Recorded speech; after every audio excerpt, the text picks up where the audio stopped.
눈물에 관한 말씀을 드렸습니다. 요셉의 눈물로부터 시작해서 시스기야의 눈물, 또 욥의 눈물, 에레미야의 눈물, 무명 시인의 눈물, 다윗의 눈물, 예수님의 눈물, 바울의 눈물, 그리고 초대받지 않은 한 여인의 눈물에 이르기까지 여러 사람들의 눈물에 대해서 생각을 했습니다. 물론 말씀드린 사람들 위에도 눈물을 흘린 사람들이 더 많이 있습니다. 사람이 살면서 어찌 눈물 없이 살 수가 있겠습니까? 그런데 성경에 보면 더 이상 눈물이 없는 날이 있다 그랬습니다. 그날은 새 하늘과 새 땅이 완성되는 날입니다. 그래서 오늘 제목은 눈물이 없는 날이 있습니다 라는 제목으로 말씀을 드리려고 합니다. 새 하늘과 새 땅에는 눈물이 없다고 했으므로 눈물을 말씀드리기 전에 그럼 눈물이 없는 이 새 하늘과 새 땅에 대해서 먼저 말씀을 드리려고 합니다. 눈물이 없는 그곳은 과연 어떤 곳인가? 21장은 1절에 이렇게 시작을 하죠. 또 내가 새 하늘과 새 땅을 보니 처음 하늘과 처음 땅이 없어졌고 바다도 다시 있지 않더라 그랬습니다. 새 하늘과 새 땅을 사도 요한이 보았는데 5절에 보시면 사도 요한은 보좌에 앉으신 이가 내가 만물을 새롭게 하노라고 하시는 말씀을 들었다 그랬습니다. 이로 볼 때에 이 새 하늘과 새 땅은 보좌에 앉으신 즉 하나님께서 새롭게 하신 새로운 창조물입니다. 그런데 이 새 하늘과 새 땅은 사도 요한이 처음으로 사용했던 단어는 아닙니다. 요한계시록에 기록되어져 있는 많은 단어가 요한이 구약에서 가지고 왔어요. 이 새 하늘과 새 땅이라는 용어도 그렇습니다. 이사야 선지자가 이렇게 예언합니다. 이사야서 65장 17절과 18절의 말씀 보시면 보라 내가 새 하늘과 새 땅을 창조하나니. 하나님께서 이사야 선지자를 통해서 하시는 말씀이에요. 내가 새 하늘과 새 땅을 창조하나니 이전 것은 기억되거나 마음에 생각나지 아니할 것이라. 너희는 내가 창조하는 것으로 말미암아 영원히 기뻐하며 즐거워할지어다. 보라 내가 예루살렘을 즐거운 성으로 창조하며 그 백성을 기쁨으로 삼겠다. 이렇게 말씀하면서 새 하늘과 새 땅에 대해서 말씀하셨습니다. 새 하늘과 새 땅에 예루살렘 하나님의 백성들을 거하게 하시겠다고 말씀하면서 거기서 영원히 기뻐하고 즐거워한다 그랬습니다. 거기서 살아갈 때는 이전 세상은 기억도 안 나고 마음의 생각도 안 난다 그랬습니다. 그런데 이 새 하늘과 새 땅이 어디에 있어요? 여기입니다. 우리가 살아가는 땅. 왜 그렇게 생각하냐면 처음 하늘과 처음 땅이 없어졌기 때문입니다. 처음 하늘과 처음 땅이 없어지고 새 하늘과 새 땅이 되는 겁니다. 유기한이 지난 음식물처럼 다 처음 하늘과 처음 땅은 폐기 처분하시고 다시 새 하늘과 새 땅을 만드실 것이다. 그렇게 말씀하고 있는 것입니다. 이 새 하늘과 새 땅. 그래서 로마서 8장의 말씀해 보시면요, 피조물들도 이 새 하늘과 새 땅을 고대하고 있습니다. 피조물들도 썩어져 가는 것으로부터 해방될 것을 고대한다, 바란다 그랬습니다. 썩어져 가는 세상이 어디예요? 바로 지금의 하늘과 지금의 땅입니다. 이 땅이 없어지고 새롭게 되는 새 하늘과 새 땅을 지금의 피조물들도 고대한다, 바란다 그렇게 기록하고 있습니다. 썩어져 감이 다시 없는 새 하늘과 새 땅. 그럼 지금 우리가 살고 있는 이 땅을 떠나서 그러면 다른 곳에는 천국이 없는 것인가? 있습니다. 고린도후서 5장 1절에 하나님께서 하늘에 손수 지으신 영원한 집이 있다고 말씀하셨습니다. 땅의 장막집이 무너지면 영원한 집에 간다고 했습니다. 바울도 그 영원한 집 천국을 사모하면서 주님의 일을 했습니다. 또한 요한계시록 21장 3절의 말씀 보면 새 예루살렘이 하늘에서 하나님께로부터 새 하늘과 새 땅에 내려왔다 그랬습니다. 그러므로 새 예루살렘이 내려온 하늘이 있습니다. 그냥 하늘이 아니죠. 천국, 하나님께서 그 천국에 계시면서 새 예루살렘을 내려 보내셨습니다. 어디에 내려 보내십니까? 새 하늘과 새 땅이 된 이 땅에 내려 보내셨습니다. 그런데 오늘 말씀해 보니까 새 하늘과 새 땅에는 무엇이 없다고 했습니까? 바다도 다시 있지 않더라 그랬습니다. 처음 하늘과 처음 땅이 없어지고 지금 있는 이 하늘과 하나님께서 창세기에서 처음 창조하셨던 그 하늘과 그 땅은 없어지고 새 하늘과 새 땅이 되었는데 거기는 바다도 다시 있지 않다 그랬습니다. 이 바다는 이 악인이 거처하는 장소로 성경에서 많이 기록되어져 있습니다. 이사야 말씀의 27장 1절에 보면 그날에 여호와께서 그의 견고하고 크고 강한 칼로 날렘 뱀 리워야단 곧 꼬불꼬불한 뱀 리워야단을 벌하시며 바다에 있는 용을 죽이시리라 그렇게 말합니다. 이 용이 요한계시록에 보시면 사단인 것을 우리가 알죠. 용이 거처하는 곳, 사단이 거처하는 곳으로 이렇게 상징적으로 표현합니다. 요한계시록에도 보면 바다는 사단의 보좌를 이어받은, 즉 사단의 권세를 이렇게 받은 짐승이 나온 그런 출처로 언급을 합니다. 요한계시록 13장 1절에 보면 바다에서 사단의 이 짐승, 사단의 힘을 얻은 짐승이 나옵니다.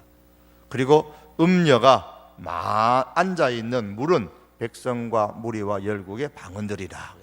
바벨론을 따르는 자들의 많은 물에 대해서도 말씀합니다.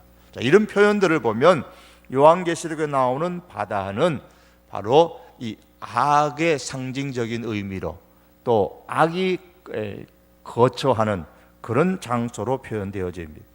그러므로 이 요한계시록 21장 1절에 바다도 다시 있지 않다라는 말씀은 새 하늘과 새 땅에는 사단의 지배가 전혀 없고 죄가 전혀 없는, 악이 전혀 없는, 그로 인한 부패와 오염이, 썩어짐이 전혀 없는 곳이라는 뜻입니다.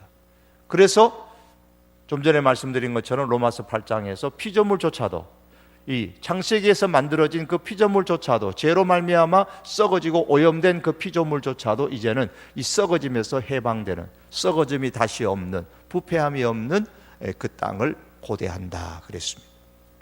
하나님께서 창세기에 처음 만드신 하늘과 땅에는 사단이 들어와서 세상을 부패시켰습니다.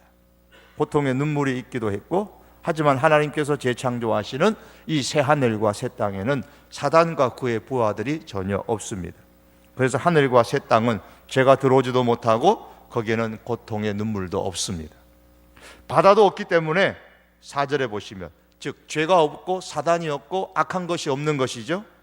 그렇기 때문에 4절에 보시면 모든 눈물을 그 눈에서 닦아주시니 그랬어요. 그 모든 눈물을 닦아준다 그랬습니다. 왜 이 새 하늘에는 죄가 없느냐?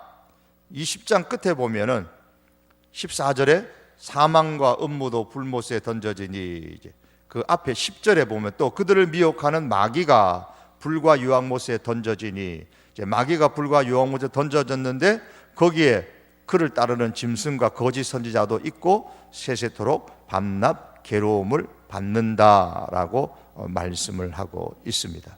그리고 19장 20절에도 보면 이 사단의 앞잡이 노릇을 했던 짐승 그리고 거짓 선지자들이 이 둘이 산채로 유황불 붙는 못에 던져진다. 그래서 새 하늘에는 죄가 없는 것이죠. 자, 바다가 없기 때문에, 즉 죄가 없기 때문에, 악한 것들이 없기 때문에 4절에서 모든 눈물을 그 눈에서 닦아주시니 다시는 사망이 없고 애통하는 것이나 곡하는 것이나 아픈 것이 다시 있지 아니하리니 처음 것들이 다 지나갔음이라고 했습니다. 자, 사망, 애통, 곡하는 것, 아픈 것, 자, 이런 것들은 다 뭐로 말미암아서요? 죄로 말미암아서 창세기에서 하나님이 지으신 이 세상, 첫 하늘과 첫 땅에 들어온 것들입니다. 그런데 새 하늘과 새 땅에는 죄가 없으니 자연히 사망도 애통도 곡하는 것도 아픈 것들도 없습니다. 그런데 4절 말씀을 주의 깊게 살펴보시면 사망이 없고 애통하는 것과 곡하는 것과 아픈 것이 없다고 한 반면에 이런 것은 없어요. 그런데 눈물에 대해서는 뭐라고 그랬습니까? 눈물이 없다라고 그렇게 말씀하지 않고 모든 눈물을 닦아주신다라고 표현했습니다. 그래서 이 말씀을 4절에 보면 앞에 것은 없다고 하는데 왜 모든 눈물은 닦아주실까? 그리고 요한계시록 7장 7절에 보시면 거기도 하나님께서 그들의 눈에서 모든 눈물을 씻어 주실 것임이니라. 요한복음 7장 17절에 한번 보십시오. 7장 17절에 보면 모든 눈물을 씻어 주신다라고 말씀을 하셨습니다. 자, 그러면 모든 눈물을 씻어 주시는데 그 앞에 16절의 말씀에 보시면 16절에 보시면 그들이 다시는 줄이지도 아니하고 목마르지도 아니하고 해나 아무 뜨거운 기운에 상하지도 아니하리니 이는 왜냐하면 그래서 하나님께서 그 눈에서 모든 눈물을 씻어 주실 것임이라 그랬습니다. 그럼 여기서 말씀하는 모든 눈물은 어떤 눈물일까라는 것이죠.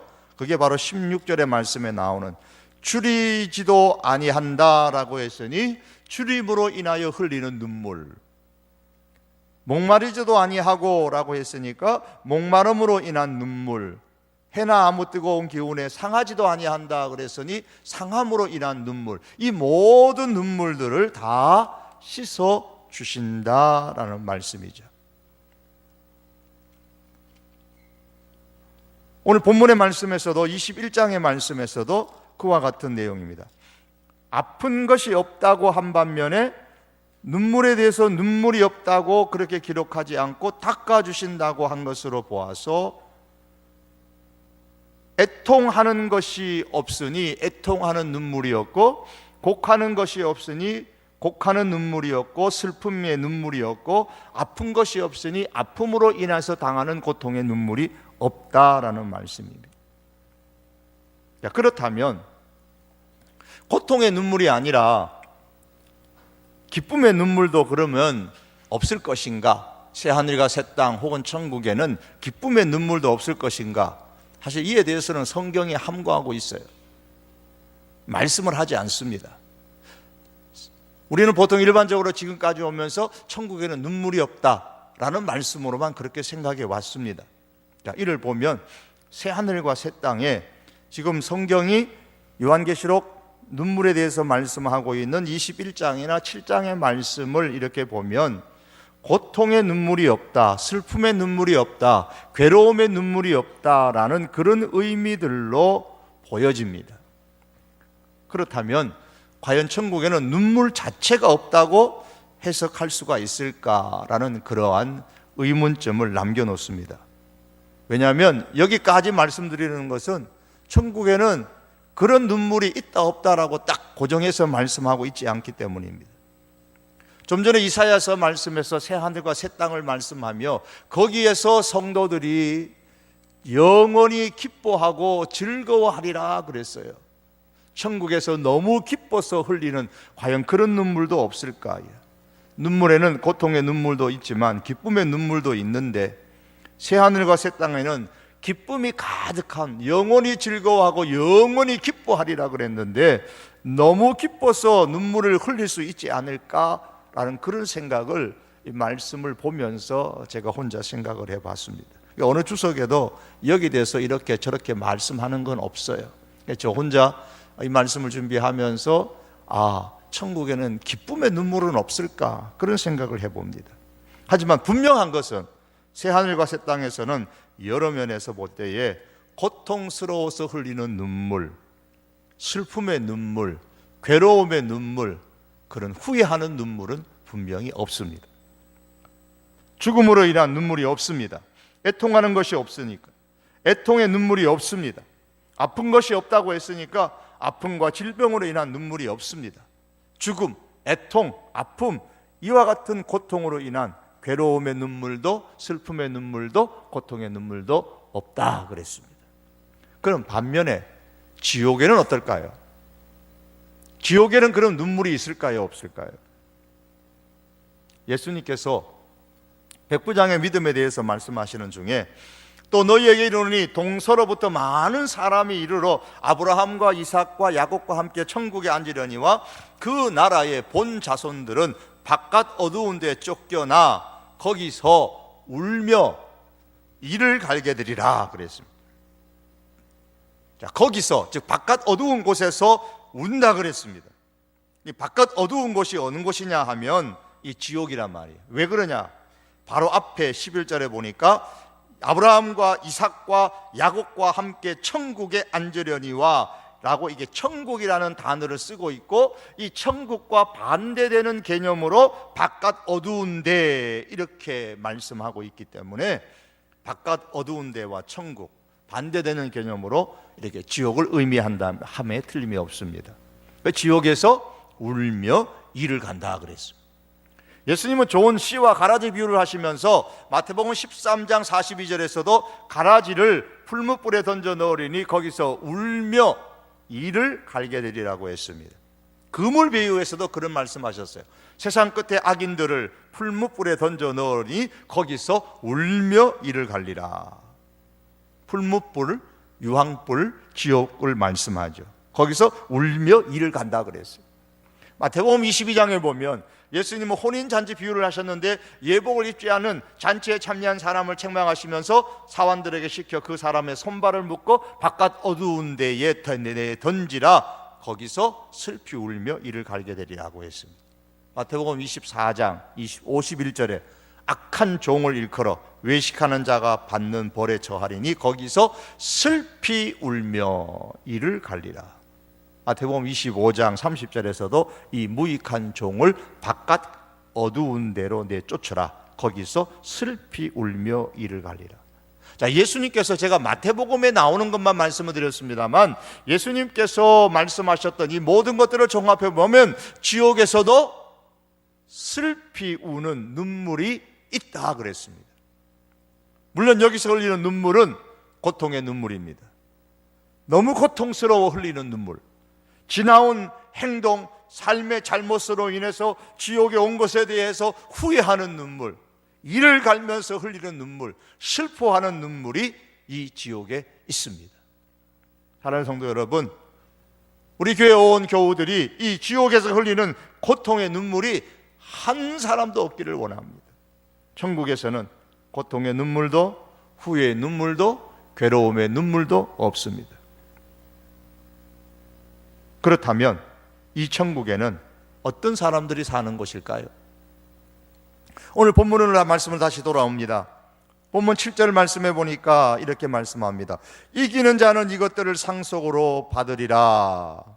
상속으로 받으면 어떻게 되느냐? 나는 그의 하나님이 되고 그는 내 아들이 되리라 라고 하셨습니다. 제가 자주 말씀드렸죠. 왜 해필이면 아들이라고 한다고 했죠? 상속과 관련된, 그 당시 문화 배경 속에 상속과 관련된 표현을 하다 보니까 딸이라 그러지 아니하고 아들이라 그렇게 표현을 했다고 말씀을 드렸습니다. 자, 이기는 자가 상속을 받는다 그랬습니다. 이기는 자가 새 하늘과 새 땅을 누리게 됩니다. 이기는 자가 천국을 또한 소유하게 됩니다. 자, 이기는 자가 어떤 사람일까요? 이기는 자에 대해서 요한복음은 이미 앞에서 설명을 다 했습니다. 요한복음 2장과 3장에 보면 예수님께서 일교 교회에 대한 말씀이 나오는데 그 말씀에 공통되는 점들이 몇 가지 있습니다. 그 중에 하나가 이기는 자에 관한 말씀입니다. 이기는 자다, 이기는 자다, 이기는 자다라고 말씀하고 이기는 자에게 주시는 상급에 대해서도 쭉 말씀하시는데 거기에 보면 정리를 세 가지로 하면 이긴다라는 말은 이런 뜻입니다. 세상의 가치관들과 타협하지 않고 이기는 거예요. 세상의 가치관들과 타협하지 않습니다. 버가모 교회에게 이 책망의 말씀을 하시면서 계시록 2장 14절에서 이런 말씀하셨습니다. 그러나 내게 두어 가지 책망할 것이 있나니 거기 내게 발람의 교훈을 지키는 자들이 있도다. 발람의 교훈을 지키는 자. 발람이 발락을 가르쳐 이스라엘 자손들 앞에 걸림돌을 놓아 우상의 제물을 먹게 하였고 또 행음하게 하였느니라. 그러면서 우상을 섬기도록 했던 이 세상의 가치관을 주입시켰던 발람의 교훈이 바로 버가모 교회에 있다고 예수님이 책망을 하셨습니다. 그 말씀 가운데서 세상의 가치관들과 타협하지 않는 것이 이기는 것으로 표현을 합니다. 두아디라 교회에 대해서 말씀하시면서는 이세벨을 내가 용납했다 그렇게 말씀합니다. 이세벨 거짓 선지자죠. 발람과 이세벨 세상의 가치관을 주입시키는, 하나님의 사람들에게 세상의 가치관, 우상의 가치관을 주입시키는 대표적인 인물들입니다. 하나님이 아닌 것을 하나님의 자리에 두는 이 세상의 가치관을 가르치는 이들을 교회가 용납했다고 말하면서 이것들을 내쫓아라 라고 말씀합니다. 그래서 어떤 사람이 이기는 사람이냐? 세상의 가치관과 타협하지 않고 이 세상의 가치관을 우리의 믿음에서 쫓아내는 사람이 이기는 사람입니다. 또한 계시록 3장 17절에 보시면 이기는 자가 누구냐 하면 우리 자신의 힘을 의존하지 않는 것이 이기는 자입니다. 라오디게아 교회에 책망하면서 이런 말씀을 주셨습니다. 내가 말하기를 나는 부자라 부요하여 부족한 것이 없다 하나, 자기가 스스로 부자라고 생각하지만 하면서 자기가 부요한 것, 그러기 때문에 부족함이 없다고 생각하는 자기 자신을 의지하는 이 자는 이기는 자가 아닙니다. 패하는 자입니다. 내 공고한 것과 가련한 것과 눈먼 것과 벌거벗은 것을 알지 못하도다. 성도는 이런 것에서부터 이겨야 되죠. 자기 자신을 의지하는 것, 자기의 장점을 의지하는 것, 그거 의지하는 것 때문에 하나님을 의지하지 않은 것, 그것은 이기는 자의 모습이 아닙니다. 세 번째에 이기는 자가 이긴다는 것이 어떤 것이냐면 핍박을 당할 때에 끝까지 믿음을 지키는 자가 이기는 자다 그렇게 말씀합니다. 서버나 교회를 칭찬하면서 이 말씀을 하셨습니다. 장차 너희 가운데 몇 사람을 옥에 던져 시험을 받게 하리니 너희가 10일 동안 환난을 받으리라. 내가 죽도록 충성하라 그리하면 내가 생명의 멸류관을 내게 주리라. 그러면서 핍박 가운데서, 시험 가운데서 그 핍박을 믿음으로 잘 지키는 사람, 이 사람이 이기는 사람이라 그랬습니다. 그래서 요한계시록에서 2장 3장에서 쭉 공통되는 이기는 자, 이긴다는 것은 세상의 가치관들과 타협하지 아니하고 물리치는 것이 이기는 것이고, 또한 더 나아가서 자기 자신을 의존하지 아니하고 하나님을 의지하며 살아가는 사람이 이기는 사람이고, 핍박이 있더라도 그 핍박 가운데서 믿음을 지키는 사람이 이기는 자다. 이 이기는 자에게 새하늘과 새 땅을 줄 것이다고 말씀합니다. 여러분, 그래서 믿는다라는 것은 간단한 문제가 아닙니다. 그냥 입으로만 예수님, 내가 예수님이 나의 구주인 것을 믿습니다 라고 끝나면 안 돼요.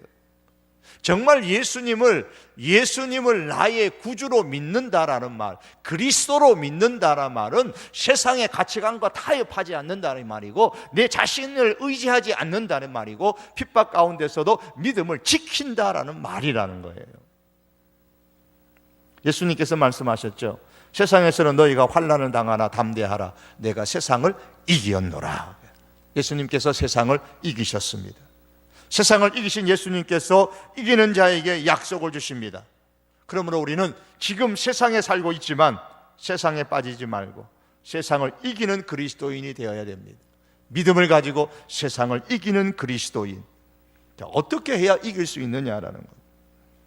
어떻게 해야 이기는 그리스도인이 될 수가 있고 이기는 교회가 될 수 있습니까? 그 해답이 이제 요한계시록 3장에서 그 다음에 나오는 4장으로 가면 나옵니다. 4장에 가면 예수님께서 요한을 어디로 데려가냐면 이제 땅에서 하늘로 데려갑니다. 하늘로 데려가면서 첫 번째 보여주는 것이 뭐냐면 4장 1절에 이렇게 말씀합니다.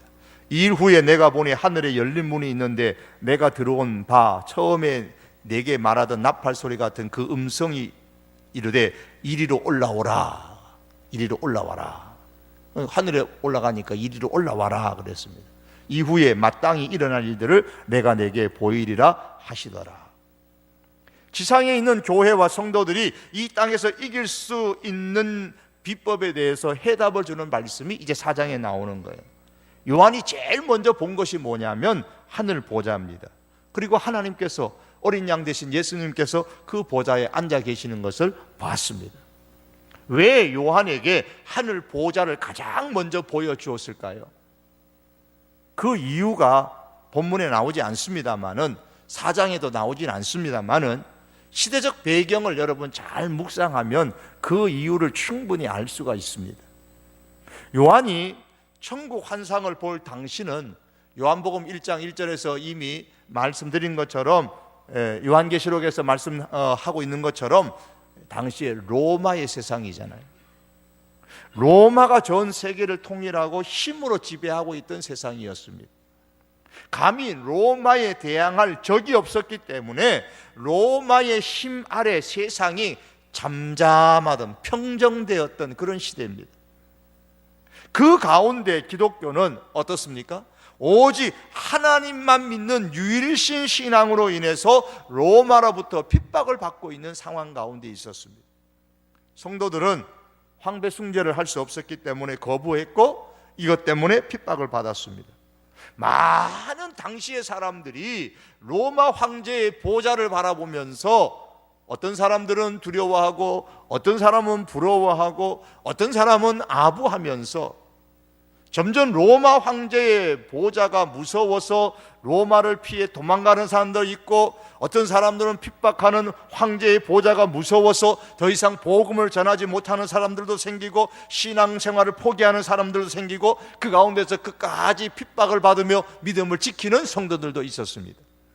이런 상황 가운데서 예수님께서는 하늘 보좌를 요한에게 보여주시고 이것들을 각 교회에게 전하라 그랬습니다. 겉으로 보기에 어떻다는 거예요? 로마의 황제가 세상을 다스리는 것 같으나 요한아 봐라, 실상은 로마의 황제가 그 황제의 보좌에 앉아서 세상을 다스리는 게 아니고 하늘 보좌에 계신 하나님께서 세상을 다스리고 계신다라는 이 사실을 요한에게 보여주고 이 사실을 각 교회의 성도들에게 전해주어라 라고 말씀하고 있는 겁니다. 그래서 4장 3절 이하에 보면 하늘 보좌가 각종 보석으로 되어져 있고 무지개가 보좌를 둘러싸고 있다는 거, 후광이죠. 보좌 뒤에 있는 후광, 영광을 나타내는 거잖아요. 이 모든 것들이 다 하나님 하늘 보좌의 영광과 권세를 나타내는 겁니다. 진정한 권세, 세상의 진정한 권세는 로마 황제의 보좌가 아니고 하늘 보좌에 앉아 계신 하나님이 진정한 영광과 권세를 갖고 세상을 다스리고 있다는 것을 보여줍니다. 사랑하는 성도 여러분, 사실이 그렇습니다. 세상에서 살아가는 우리의 짐이 무거울지라도 이 세상의 권세와 영광을 두려워하거나 또한 세상의 어떤 힘을 두려워하지 말고 이것 때문에 당황하고 이것 때문에 믿음을 포기하고 뒤로 물러나지 말아야 됩니다. 세상을 다스리는 분은 여전히 오늘도 하늘 보좌에 계신 우리 하나님이십니다. 이 하늘 보좌가 있는 천국을 바라보시기를 바랍니다. 이 하늘 보좌를 바라만 보면서 살아가는 사람이 어떻다고요? 세상과 타협하지 않는 이기는 자가 됩니다. 자기 힘을 의지하지 않는 하나님만 의지하는 이기는 자가 될 수가 있습니다. 핍박이 와도 넉넉하게 그 핍박을 믿음으로 이기는 그런 예수님의 사람, 하나님의 사람이 될 수가 있습니다. 이런 사람에게 하나님께서 궁극적으로 새 하늘과 새 땅을 주신다 그랬습니다. 이것이 바로 요한계시록 21장이 보여주는 새 하늘과 새 땅의 주인공이 될 사람들입니다. 그러므로 사랑하는 성도 여러분, 우리 사랑하는 성도교회 온 교우들이 정말 다시는 고통의 눈물이, 슬픔의 눈물이, 후회의 눈물이, 괴로움의 눈물이 전혀 없는, 모든 이와 같은 고통과 슬픔과 아픔의 눈물을 다 다 닦아주시는 이 하나님의 나라에 저와 여러분이 살아갈 것을 기대하고 그것을 바라보면서 여러분 이 땅 속에서 때로는 힘든 일이 있다 할지라도 세상의 가치관의 유혹을 물리치고 승리하고 이기는 자가 되어서 영광스러운 이 새하늘과 새 땅 그리고 영원한 천국에서 우리 주님과 더불어서 이사야서 말씀처럼 영원히 즐거워하며 기뻐할 수 있는 그런 하나님의 백성들이 될 수 있기를 주님의 이름으로 축복합니다. 우리 기도드리겠습니다. 하나님 아버지, 이 땅에서는 고통의 눈물도 슬픔의 눈물도 아픔의 눈물도 후회의 눈물도 참 많습니다. 그러나 하나님께서 이 처음 땅과 처음 하늘을 다 바꾸어서 새 하늘과 새 땅으로 만드시겠다고 하시고 하나님의 백성들이 그곳에서 또한 거한다고도 말씀하셨습니다. 그곳에서는 다시는 눈물도 없고 그곳에서는 이런 고통의 아픔의 눈물들이 없다고 했습니다. 영원히 즐거워하며 기뻐할 것이라고 하셨습니다. 하나님 아버지, 이 땅에서 우리가 이기는 자가 되게 하옵소서. 끝까지 믿음으로 승리하는 자가 되게 하여 주시옵소서.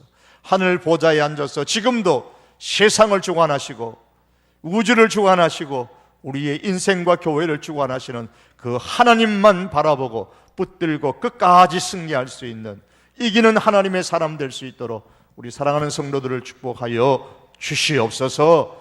예수님의 이름으로 기도하옵나이다. 아멘.